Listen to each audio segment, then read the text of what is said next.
The Chinese really have us over a barrel, so to say. They can help us to destroy ourselves very quickly. And within 6 months, I think we'll be looking at a thoroughly debased currency and a serious financial crisis in the West.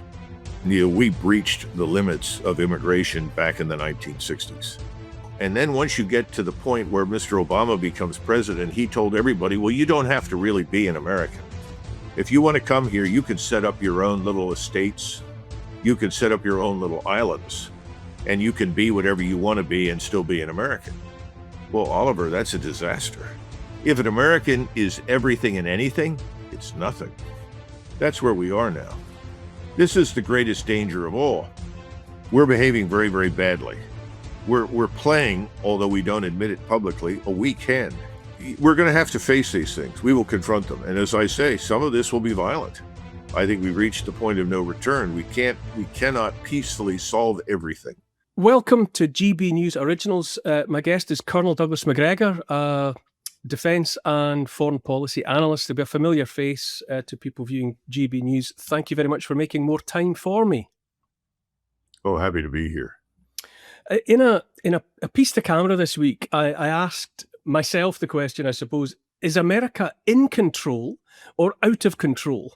And I wonder, in the light of the capture of the Maduros, the invasion of Venezuela, and the activity in the North Atlantic involving the Russian-flagged oil tanker, I wonder how you would answer that question yourself.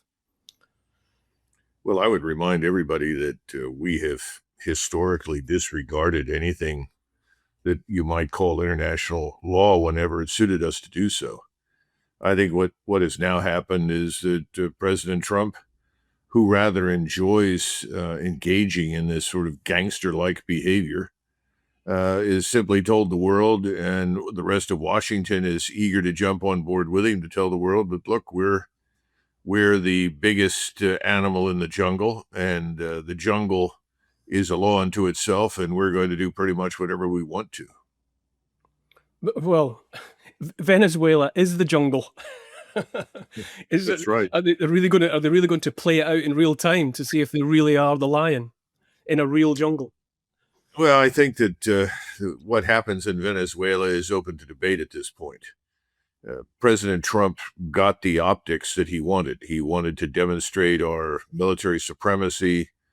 He wanted to make a point of arresting Maduro for a whole range of potential reasons. I've heard everybody talk about the drug business, but he's a minor player in that. Now, there are allegations that Venezuelan banks play a role in laundering drug money, but then again, you could make that accusation here at home and in a number of different countries. But, bottom line is that he now is demonstrating that we're in charge. He's essentially treated Venezuela as though it were Cuba in 1963.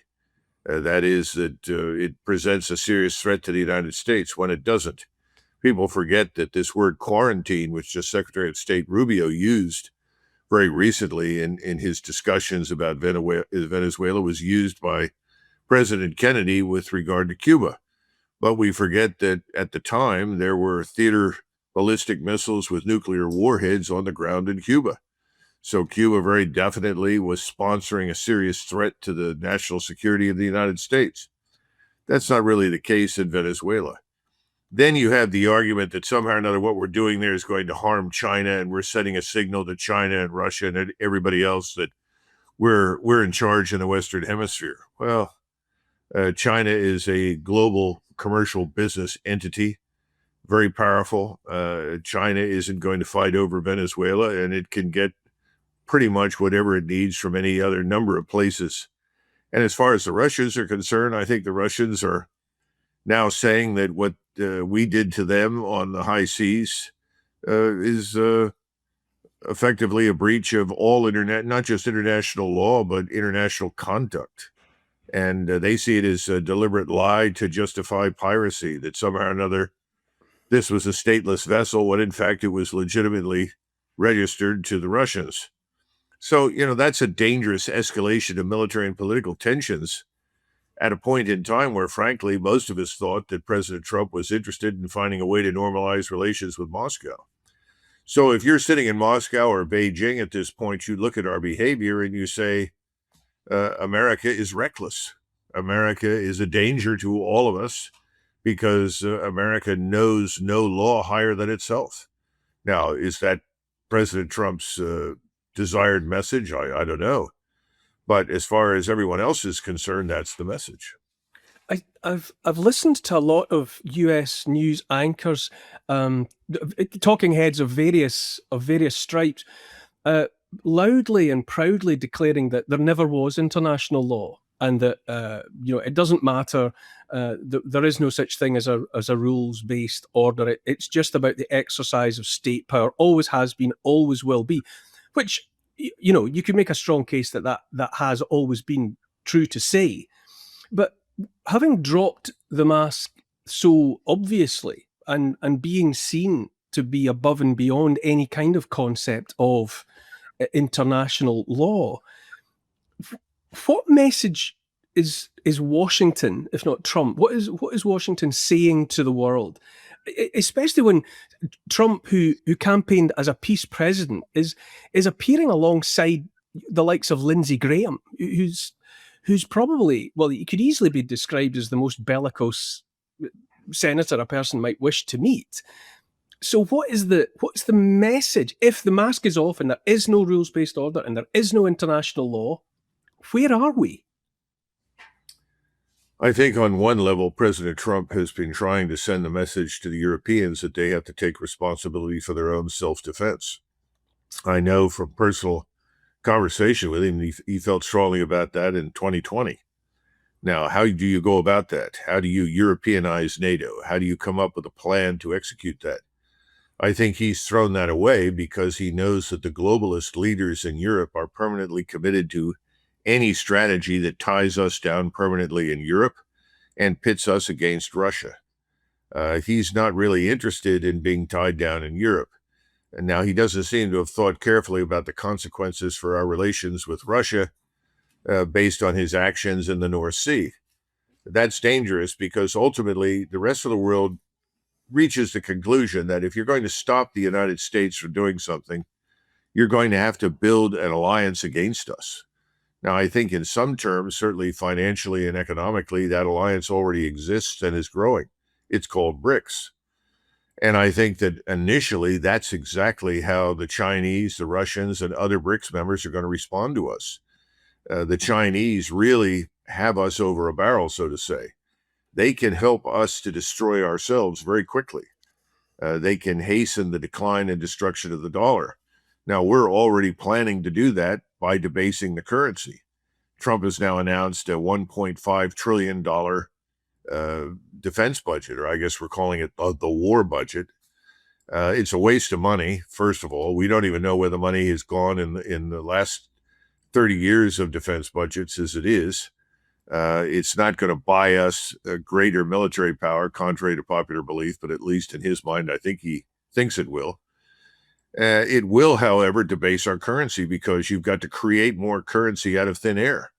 So I think the whole fiat currency regime of the dollar is now very much at risk. And I think within the next 4, 5, or 6 months, it will be destroyed because the Chinese at the same time have been creating the conditions for gold to be the principal backing for their own currency.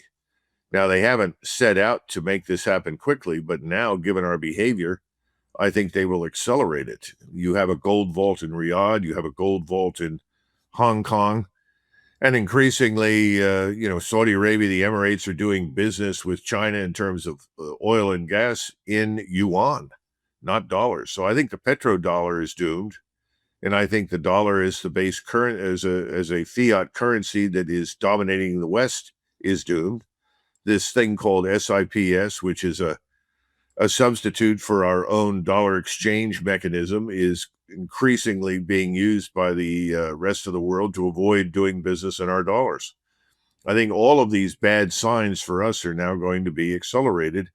And within 6 months, I think we'll be looking at a thoroughly debased currency and a serious financial crisis in the West. There's nothing more important than keeping your money and your identity safe online. And with so many VPN options available, choosing the right one can be pretty daunting. But this video's sponsor, ExpressVPN, is making the choice easier for GB News viewers. ExpressVPN is offering up to 75% off, plus 4 extra months free. That's top-level security from just £2.49 a month, and you're covered by their 30-day money-back guarantee. So just click the link in this video's description or scan the QR code now. Remember, when you're online, you are often sharing personal data, so hackers can steal your information, your passwords, your photos, and your bank details in just seconds. But ExpressVPN encrypts your connection, making it virtually impossible for hackers to access your personal information. So why choose ExpressVPN? Well, it couldn't be easier to use. With just one click, you are protected.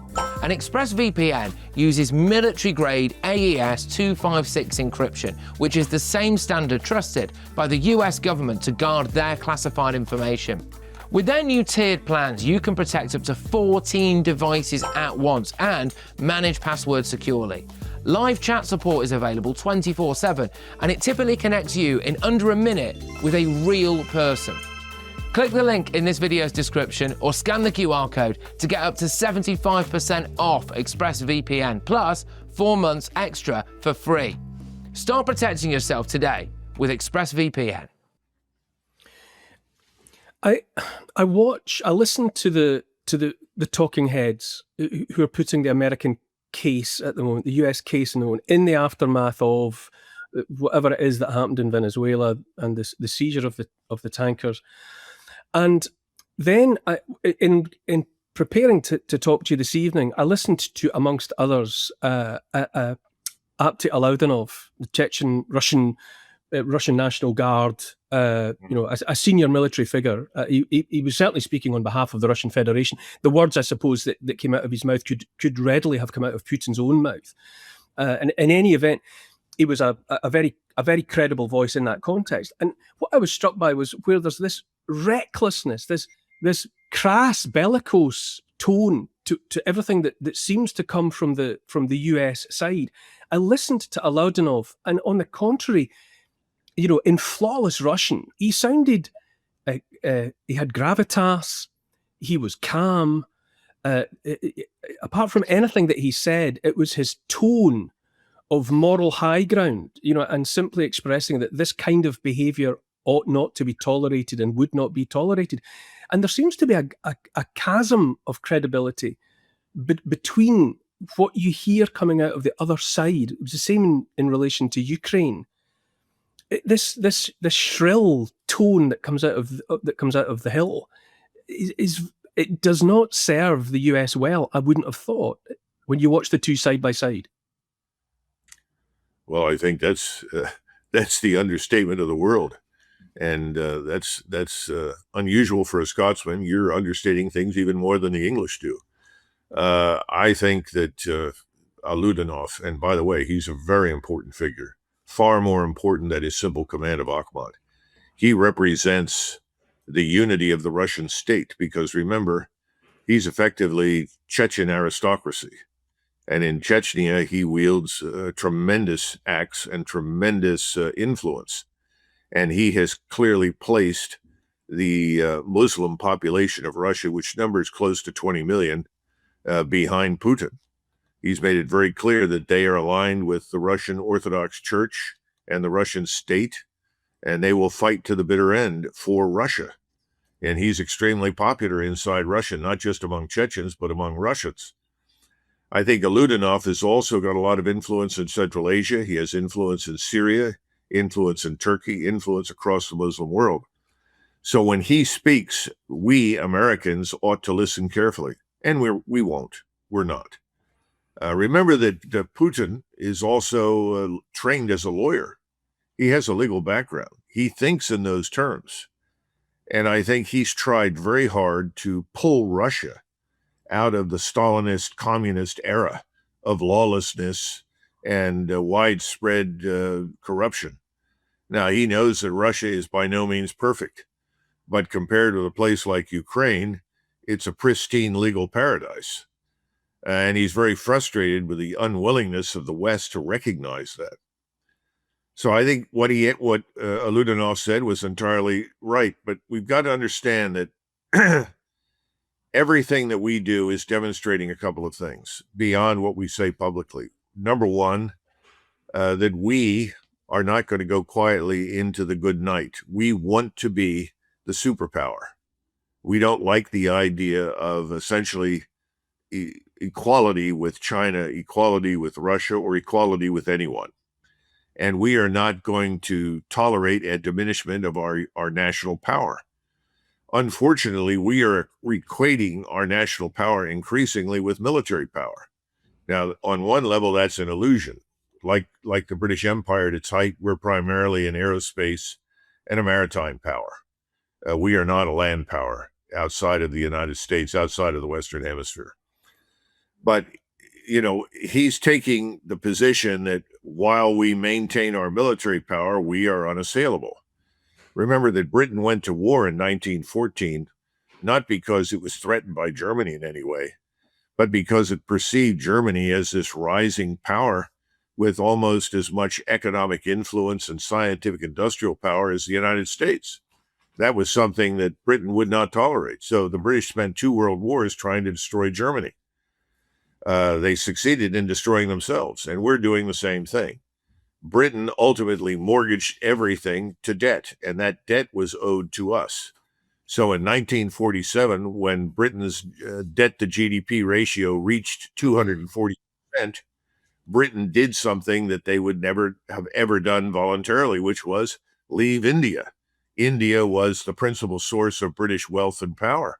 If you go back and look at all the discussions in the interwar period, everything was about the empire and defending the empire and encouraging, where possible, the expansion of the empire. Then all of a sudden, in the aftermath of World War II, the empire is liquidated almost overnight. Well, we're in a similar position right now. We've debased our currency. We've done it to ourselves. We've hollowed out our manufacturing base. We are economically not irrelevant or insignificant, but we're very weak compared with where we were 80 years ago. But we want to behave as though it's 80 years ago. The rest of the world isn't willing to play. But the rest of the world, like most Americans who voted for Donald Trump, was really willing to wait and see what Trump did. People really believed what Trump said when he ran for office. I am not a war president. I'm going to stop the forever wars. I'm going to rein in all these imperial tendencies. He's done a 180-degree switch. Now, some of that I think you can attribute to his donors, who are financial capitalists. These are people that have made lots and lots of money in markets and transferring money and sums of money, buying and selling things. Many of them are flat out vulture capitalists, buy up industries, then sell the industries off in pieces and make more money than the industry was originally worth, destroying the livelihoods and standard of living for millions of Americans. Those are the people that sit around Trump. Those are the people that are advising him. And then there's another feature of the Trump personality. He loves to talk in these sort of gangster terms. Well, if they don't do what we want, we'll break their legs. I'll make them an offer they can't refuse. On and on and on. That sort of thing is popular with him. And a lot of that, I think, stems from his New York City background, where that kind of behavior in the real estate markets and in the financial markets is pretty widespread. And he's transferred that to Washington, D.C. And if he can't get what he wants, he falls back onto this threat posture, which is now almost a permanent feature of his government. But he's not alone. He's got lots of support. If you turn your ear and say, where are the Democrats on all of this? They're silent or they're part of it. So there are very few people other than, say, Senator Rand Paul or Thomas Massey from Kentucky who will stand up and take issue with any of it. And the American people, again, I think we've talked about this before, Neil, the American people don't pay much attention to what goes on overseas. And they have become so accustomed to the notion that war is something that happens on someone else's territory. They still believe that we are magically immune, that war can never visit us. And so they celebrate whatever we do. Oh, we're bombing country X. Oh, great. We'll show those people. We're America. We're great. Same thing that you saw all through the 19th century in the British Empire. That was quite frequent, you know. Remember the old expression, we've got the men, we've got the ships, we've got the money too. You know, that sort of jingoistic nonsense is very prominent in the United States. These, you know, sort of these insular American citizens that you're talking about, you know, is there any awareness of how different the world actually is now? You've actually listed there several important points when you mention, you know, the British Empire, you know, which obviously preceded the American Empire, but for all of its obvious you know, evils and the you know, the bad things that it did, but nonetheless there was a Pax Britannia. There was order. It did create whatever, the freedom of the seas, and there was international order, even if it wasn't authentic and well meant. There was Pax Britannia, which was like, you know, the Peace of Rome as well, that had preceded it. But there isn't, whatever America is doing by dropping the mask and just being an international thug. So the order is not there. It's not even implicit. And you know, to go back to Aludinov, when he spoke, and as you say, he's representing Muslim Chechnya, but simultaneously demonstrating that the greater mother is Russia, and that he and the Chechens are aligned with it. And at the same time, the US, which I was born and raised to look on it being a land of immigrants, and we all come together and we're all people from all over the world and we've been brought together in e pluribus unum and all of the rest of it. But look at all the fracturing in the United States now, where everyone's at everyone else's throats, you know, about Somalians, about Muslims. Everything's fractured. And you look across at the Russian Federation, and whatever else you want to say about it, they're able to put on that serious face, talk as diplomats, talk as grown adults, and demonstrate with flags and language that whoever they are in their identity politics, they set all that aside and they come together as Russia. You know, by comparison, who is America? Yeah, but you've got to understand something that's different between the United States and Russia in this regard. Frankly, Neil, we breached the limits of immigration back in the 1960s. We had a system in the country until 1965 where people could immigrate into the United States from various countries, but only as a function of the percentage of the population that they already represented in the United States. In other words, we placed stability and social cohesion and order at home above everything else. That meant that just because you showed up from country X, no matter where you came from, you couldn't get in. In other words, there were limits. And there was a balance in the United States. We found that balance useful, I think, more than anything else because of our experience during the two world wars. This may come as a surprise to you, but almost 20% of the United States Army in 1918, when we came across to Europe to fight, could not even speak English. And we sent soldiers into battle that didn't even have weapons because we didn't have enough weapons to equip people. We were completely unready for that experience. What's amazing is that the people that didn't speak English really wanted to be Americans, and they were mostly East Europeans. We had Poles, we had Hungarians, we had Germans. In fact, there were units in the United States Army in World War I that after every battle greeted their relatives on the other side. That was a war that we didn't want to fight, that was forced on us by bankers. But the point is, we had a different view of what it meant to be an American. We threw all of that out of the window. And then once you get to the point where Mr. Obama becomes president, he told everybody, well, you don't have to really be an American. If you want to come here, you could set up your own little estates. You can set up your own little islands, and you can be whatever you want to be and still be an American. Well, Oliver, that's a disaster. You know, we are an artificial construct. In other words, we are not based on one ethnicity. So this whole idea of unity across ethnic, cultural, religious lines is very important. You can only achieve so much of that. And sometime you wake up when you've paid no attention for years, and Americans have not paid much attention to this, and you suddenly realize, my God, what happened to the Americans? There are no Americans. I'm an American, but there are very few of us left. I mean, I wrote something the other day, and this person responded to it on email and said, you keep talking about the Americans. Who are they? Define them. If an American is everything and anything, it's nothing. That's where we are now. This is the greatest danger of all. You're destroying the economic prosperity of the country through the debasement of our currency. We exported the manufacturing base. Now we're destroying the dollar. The dollar is going to go under. I think it's going to happen this year. It will be destroyed. Absolutely, with great certainty. What do you do with this population that is frankly not unified, that is not integrated as a nation? What happens here at home? I think there's going to be hell to pay. Now, you've already begun to see that in Great Britain, in Germany, and everybody wants to be tolerant. But at some point, tolerance disguises cowardice, because people will not step forward and say, damn it, these people living here are not me. They're not us. They're foreigners and they're criminals and they need to go home. That's beginning to happen here in the United States. We're seeing it in some of the big cities. Our top 10 cities are majority non-European, that is non-white. Think about that. Millions of people, the majority. You've seen what's happening in New York City. If you watch that event where this mayor, who's a Muslim, he's a mixed background, like Pakistan is something else, but he's declared himself a Muslim and he just declares himself to be a democratic socialist. All that's fine and good, but you did not see anywhere at this event a single solitary American flag. Now, why was that? Because I think there was a message.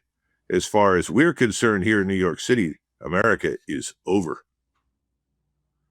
So we have a lot of problems on our plate, and we ignore them at great peril. President Trump has ignored those things. Those are the things we have to focus on. Some of it will require harsh measures. Some of it will not, but we've got to do something about the situation we are in, or we're going to wake up and find out, well, where is this thing called America? Who's going to fight for it?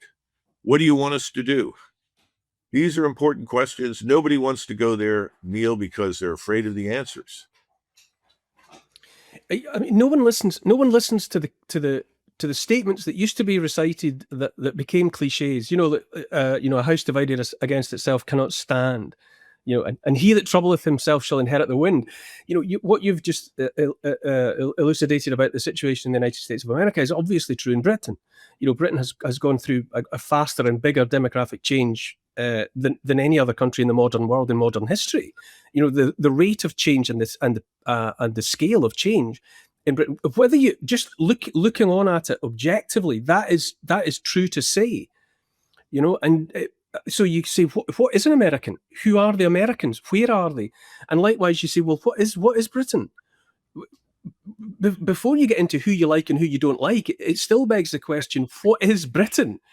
What does it even mean to be British? And it's the same is true across Europe. And it's like watching the civilizations of a millennia dissolve like an aspirin in a glass of water. They're just dissipating into nothing. Well, I think that's true, and I'm sure you probably have talked to David Betts at some point. He's written prolifically on this subject about the conditions in Britain. I think he's done a very fine job. He's telling the truth. A lot of people don't want to hear it, don't like it, but he's telling the truth. A lot of what he says applies to us. So we're going to have to face these things. We will confront them. And as I say, some of this will be violent. I think we've reached the point of no return. We cannot peacefully solve everything. The other problem, though, that underpins us in the United States and always has is our economic productivity, our high standard of living, our prosperity. When that collapses, and I don't see how with the collapse of the dollar, the debasement of the currency, how we avoid that. Because when you look at what's going on right now in the international environment, we're behaving very, very badly. We're playing, although we don't admit it publicly, a weak hand, Neil. We really are. We're playing a weak hand. We need to stop that. But I think it's too late now. And this recent event with the Russians and our ridiculous, what's the right word, bellicosity, or at least our bellicose statements about China, are going to put us in a very vulnerable position in the near future. If you're China or you're Russia, you don't respond to us with military power. You don't need to. You just attack us economically. You attack us financially. We're very vulnerable in those areas. One of the things I was trying to tell an audience the other day, they said, well, Colonel Macgregor, why do you think we were so hostile to China when we were so dependent on the rare earths that they refined for us? And I said, well, I know this is going to come as a disappointment, but it's not the first time. When Britain declared war on Germany in 1914, the first Sea Lord had to tell the cabinet, all of our optics are from Germany. Well, that wasn't the only thing that came from Germany, but nobody bothered to think about those things. We're going to pay a price for all of this. And when Trump talks about Greenland, one of the reasons that he's so focused on Greenland are because of rare earths, as well as oil and a whole, copper, bauxite. I mean, go down the list, all sorts of things that are under the ice up there. And there's no doubt that they are.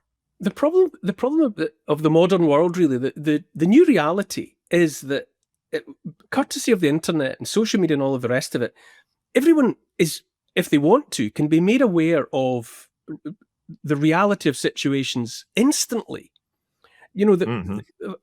Let's invade Venezuela because they're filling us full of drugs. 5 minutes online revealed that, well, if you're going to do that, it's Colombia. It's certainly Mexico. It's certainly not Venezuela. It's not at the top of your list. And then they say that, well, we need to go and take Greenland because of strategy. The defense of the realm, the defense of the empire. But America's been defended in the Arctic since the end of the war. And you look at that, you go, oh, so that's not really why they want Greenland at all. It's not strategic. It's not about defense. So what is it about? And you've just said, oh, it's about rare earth metal. And you go, right, they're into Venezuela. Why is it they want in there? Well, it's because they want oil, or they want silver, or they want something else. This perpetuation of the notion that you can just tell the people whatever it is you want them to know and they'll believe it. It's gone. No one on the Hill or in Westminster seems to be aware that people just go, what has he said now? No, that's not right. That's just not right. Yeah, well, first of all, we are already the dominant power in the Western Hemisphere. And we have been that dominant power, certainly since the War of 1812. So that's more than 200 years. And we don't have anything to prove there. It's just unnecessary. The second part of this is, we have defended, as you point out, the entire Arctic region. We've controlled it for all intents and purposes. We're dominant up there as well. And Greenland is owned by Denmark. And, we've always had good relations with the Danes. If you really want to go up there and you want to exploit these resources, then come up with an agreement with the Danes to do it. I'm sure they'd be happy to work with you. Now, there is a solution. And I said this the other day and people roared, but I was only half unserious.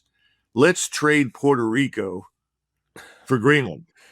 The Danes love nice weather. Everybody in Northern Europe wants nice weather. We haven't been very successful in Puerto Rico. There's always been a big independence movement down there. It's part of Latin America. We conquered it, took it, kept it, I think unnecessarily. So why don't we give the Danes a shot? The Danes would love that place. The place would be flooded with Europeans at all the hotels. I mean, I think it would be a great thing for Denmark. Now, everybody half people laughed and the other half were, oh, that's terrible. Look, my point is this. You want to do business with someone, do business with them. You don't have to threaten anybody. We've got to get out of this. I listen to people in Washington and I scratch my head and I say, what? It sounds like 1911. All this nonsense that went into the First World War was based on everybody's conviction that everybody everywhere was against them. And so you set up this alliance structure and it triggered Armageddon. We don't need that. We don't want that. That's not where we ought to be at this point. And I've listened to people say, well, Doug, I think you're just naive. China is an enemy. And I said, well, I'm sure they're very, very ruthless business people. There's no doubt in my mind. But then again, I thought we were too. But I don't see any evidence that they want to go to war with us or anybody else. I don't see them invading anybody. The only people who are invading anyone these days are Americans. I haven't seen the Russians invade. Well, what about Ukraine? I said, well, we built an army there to attack them. What did you expect them to do? Sit there and take it? I mean, there's an irrational dimension to the way we think in Washington. And unfortunately, The media loves it. So the media exaggerates it. The media extends it. You just don't hear very many voices that say, this is not a good idea. We've just offended the Russians unnecessarily. Why would they listen to anything we say? We're not truthful with them. We lie to them. Oh, we don't lie. We're good. It's the Russians who lie. They're bad. This kind of nonsense. Neil, there's no easy thing, but I think Newtonian physics applies. You keep pushing hard enough, eventually the opposite and equal force pushes back at you. And what I see right now is that we've created this monster. It's bricks with weapons. You immediately made me think of, the island swap is an interesting one, because there is precedent, of course. That's how the British got Manhattan Island in exchange for the Spice Islands that were already redundant economically. And that's how they got New Holland in exchange for the Spice Islands. So it could work.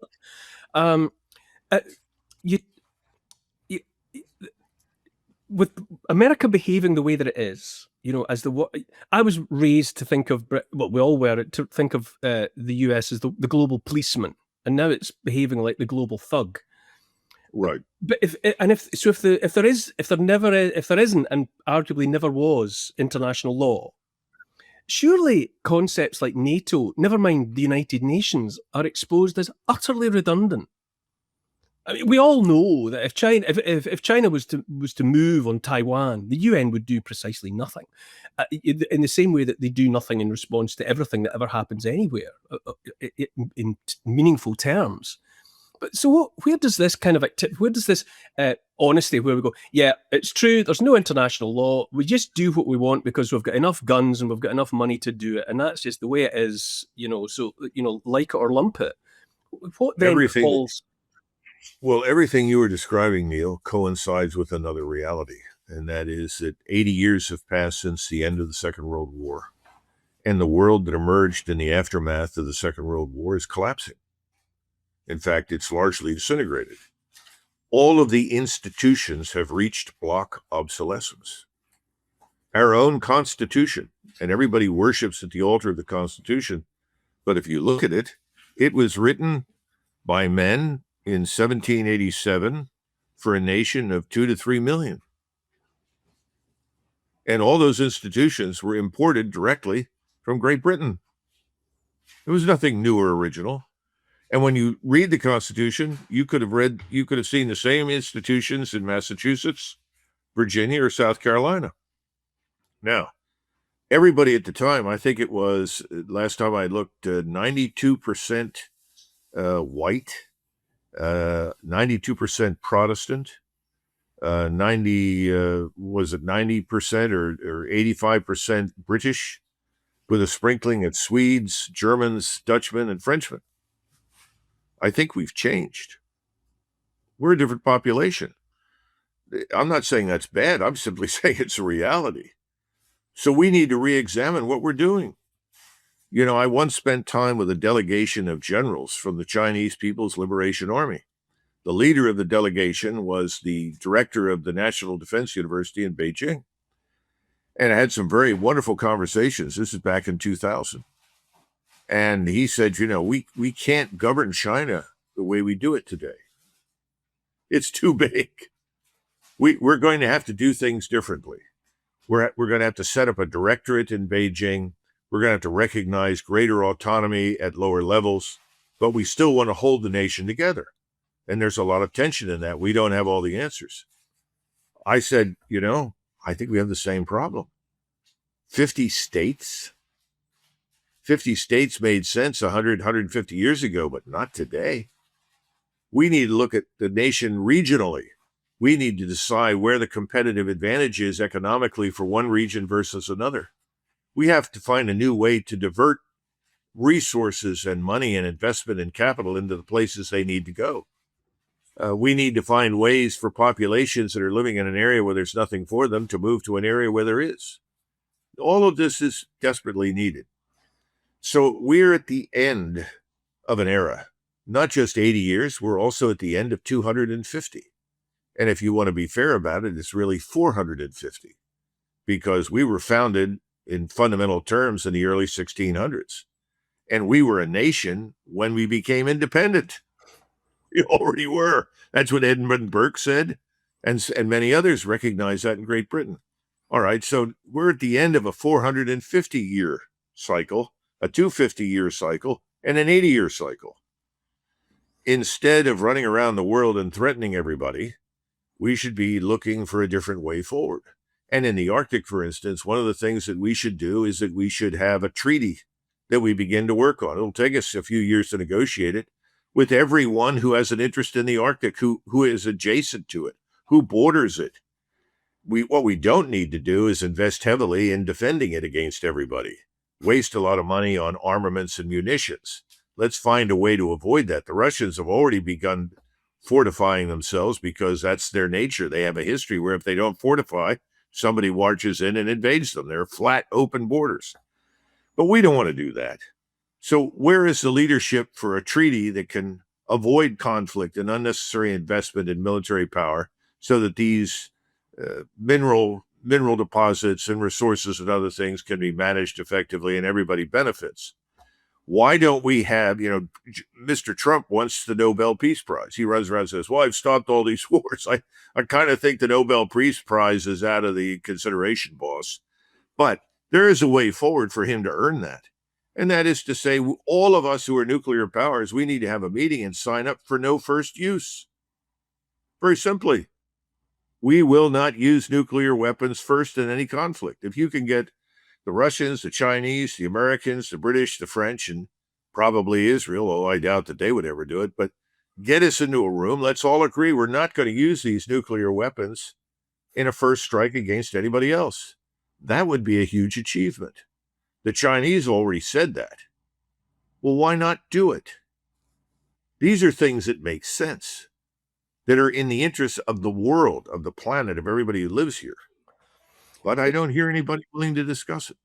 One last question before I let you go, Colonel. Is there a real Donald Trump?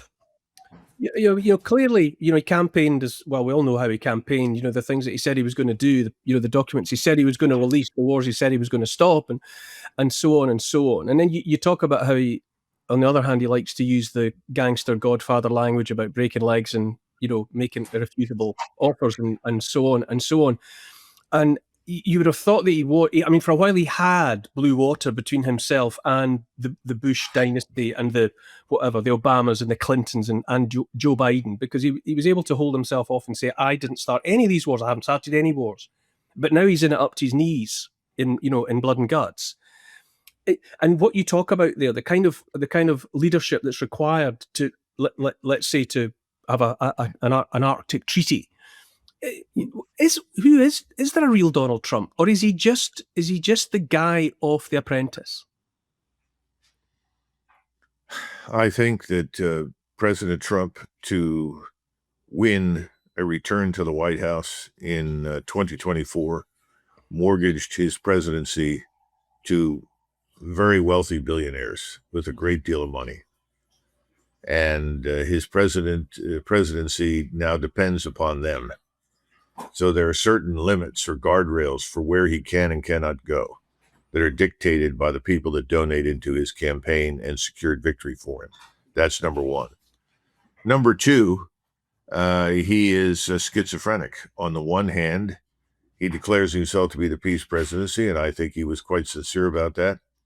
But on the other hand, there's this part of him that loves to play the role of the big dominating figure, that he wants to be the center of attention, and he'll do almost anything to get it.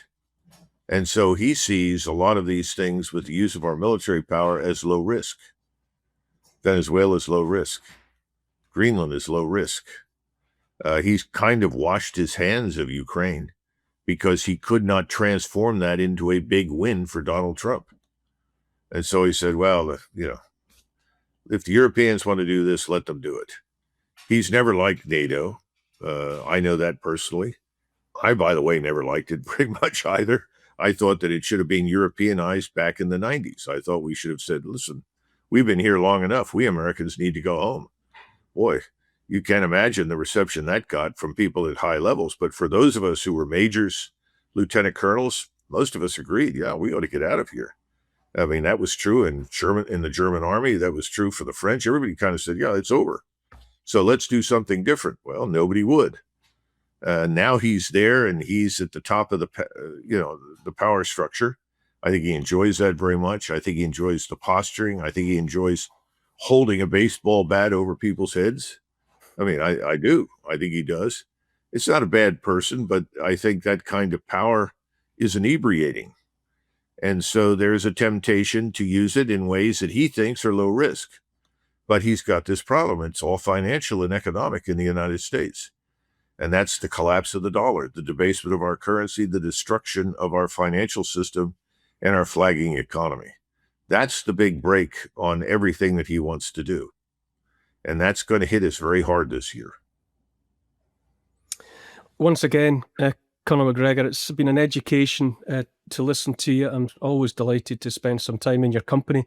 Thank you, and I'll look forward to the next opportunity to hear your insights. Thanks, Neil. I appreciate it very much. Happy New Year.